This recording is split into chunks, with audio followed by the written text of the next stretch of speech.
بسم الله الرحمن الرحيم. الحمد لله رب العالمين، وصلى الله وسلم وبارك على نبينا وحبيبنا وشفيئنا وأسوتنا وإمامنا وقدوتنا رسول الله صلى الله عليه وآله وسلم. بندرابي جول بمصيب هتفو بوضب متابع درس ميدن قناة أدواء البيان. شغلنا جتنا الله سبحانه وتعالى نجولنا النبي ميدن محمد بن عبد الله صلوات ربي وسلامه عليه. en calmini fof en juurima fof en ñaaganima fof Allah subhanahu wa ta'ala moƴƴere. bandiraɓe julɓe, hadis meɗen hande woni hadis mo gandanɗare ma ko naye ɓiijo e arba'ina nawawiya lil imami nawawi rahimahullahu ta'ala. hadis marahil khalqi l insan wa taqdir rizqi wa ajalihi wa amalihi. ɓe mana étape mo gandanɗar ma woni tagegol neɗɗo e hoddirde arzuga muɗum e lajal muɗum e golle muɗum walla gollal muɗum.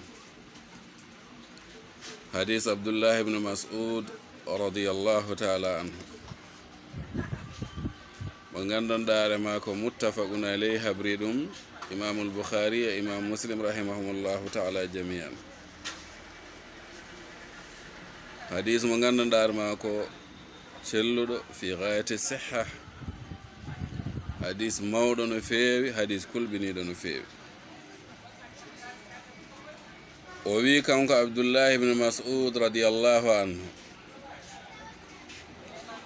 حدثنا رسول الله صلى الله عليه وسلم وهو الصادق المصدوق إن أحدكم يجمع خلقه في بطن أمه 40 يوما نطفة ثم يكون علقة مثل ذلك ثم يكون مضغة مثل ذلك ثم يرسل إليه الملك فينفخ فيه الروح ويؤمر ب4 كلمات: بكتب رزقه وعمله وأجله وشقي أو سعيد. فوالذي لا إله غيره إن أحدكم لا يعمل بعمل أهل الجنة حتى ما يكون بينه وبينها إلا ذراع فيسبق عليه الكتاب فيعمل بعمل أهل النار فيدخلها،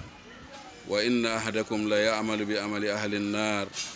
حتى ما يكون بينه وبينها إلا ذراع فيسبق عليه الكتاب فيعمل بعمل أهل الجنة فيدخلها. رواه البخاري ومسلم. bandiraɓe julɓe, oɗo hadis mo mbiɗon ko hadis Abdullah ibn Mas'ud radiyallahu anhu mo gandanɗare ma habri ɗum imamul Bukhari e imam Muslim rahimahullah. wonde o wi kanko Abdullah ibn Mas'ud mo gandanɗare ma ko gandaɗo. Abdullah ibn Mas'ud nelaɗo sallallahu alayhi wa alihi wa sallam wi: man ahabba an yaqra alqur'ana gaddan tariyan falyaqrahu ala qira'ati ummi ibn abd. woni Abdullah ibn Mas'ud radiyallahu anhu.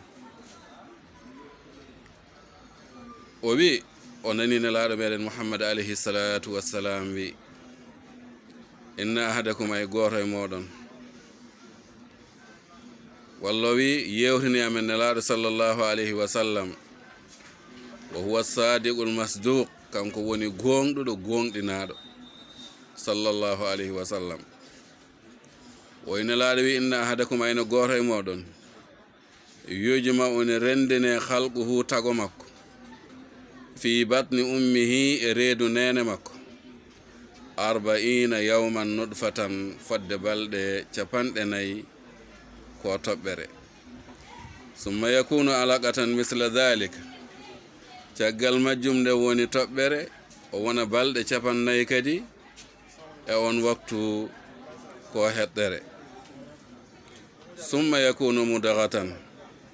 caggal majjum o wona kadi husere misla dhalika yeru balɗe 40 jawtude caggal majjum summa yursalu ilayhi almalak reftinel e fewde makko malaika fa yanfukhu fihi ruh wutta e makko ruhu o e on waktu wo yu'mar o yamire bi 4 kalimatin kanko so ari yo yamire konguɗi ɗi gandanɗar ma ko nayi o yamire konguɗi nayi konguɗi nayi ɗi woni nelate e makko malaika o almuwakkalu birrahim on so yettima winda yani arzuqa makko winda arzuqa makko winda golle makko winda lajal makko wa shaqi ko malki sada o sa'id walla ko malaɗo o rutti o yi fa walladi mi wondi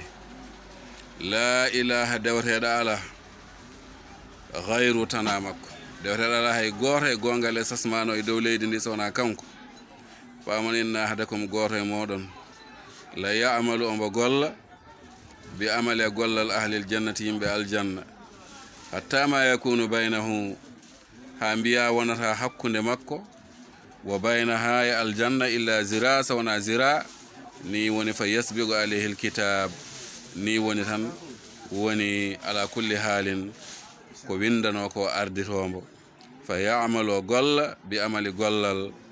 ahalin naari yimɓe jeygol fa yadkhuluha wa nata ɗum wal iyadu billahi taala wa inna ahadakum ayno goto e moɗon la ya'malu ombo golla bi amali gollal ahalin naari yimɓe jeygol hatta ma yakunu baynahu taw ha wonata hakkunde makko laata hakkunde makko wa baynaha e jeygol illa zira so wona zira a goto on waktu fa yasbiqu alayhi alkitab ni woni arditombo ko windano ko fa ya'malu o golla bi amali gollal ahlil jannati yimɓe aljanna ni woni fa yadkhula o nata aljanna rawahu al-bukhari wa muslim ɗum waɗi bandiraɓe julɓe mbiɗen oɗo hadis de ko hadis mawɗo ngati o holliri marhala neɗɗo o yani tagate wonde ina rendine tago makko e reedu nene makko 40 ñalawma ombo woni toɓɓere caggal 40 ñalawma woni toɓɓere refti hen 40 ombo woni heɗɗere caggal heɗɗere refti 40 ombo woni husere caggal majjum noon nele e fewde makko malaika yo wutte makko ruhu o yamire konguɗi 4 yo windu arzuqa makko yo windu gollal makko yo windu lajal makko ko malki saɗo walla ko malaɗo nelaɗo yimi wondi mo gandanɗa ma dewteɗala hay goto e gonga ele sasmano e dow leydi ndi so wona kanko mi wondiri e makko pamon onon jeeyaɓe Allah inna ahadakum ay goto e moɗon la ya'malu bi amali ahli aljannati ombo golla gollal yimɓe aljanna o juula ombo hoora o sakko ombo muddo no wirete ni mo waɗa ko moƴƴi o waɗi jamiroje o woppi kade o waɗi fof hatta ma yakunu baynaha wa baynaha illa zira sabu Allah e moƴƴere makko nde heewde taw hankadi ala ko heddi hakkunde makko e aljanna so wona zira a goto goram fa yasbiqu alayhi alkitab adi to e dow makko ko winda ko ni woni fa ya'malu golla bi amale gollal ahli nari yimɓe jeygol wal iyadu billah fa yadkhuluha o naata ɗum wal iyadu billah. kono wa inna ahadakum goto moɗon kadi la ya'malu mo golla bi amali ahli jannati amali ahli nari gollal yimɓe jeygol hatta ma yakunu halata ko bayna mo hakkunde makko wa bayna ha e jeygol ngol illa zira sowna zira fa yasbiga alayhi alkitab ni woni addato e makko ko windano ko fa ya'malu golla bi amali gollal ahlil jannati yimɓe aljanna tawa golla hano golla yimɓe aljanna watta gollude ni wona o ma e hen fa yadkhulu ha nata aljanna. oɗo hadis ko muttafaqun alayhi bayna sheikhayni habrimo imamul bukhari e muslim e hadiseje abdoullahi ibnu mas'ud radiyallahu ta'ala anhu.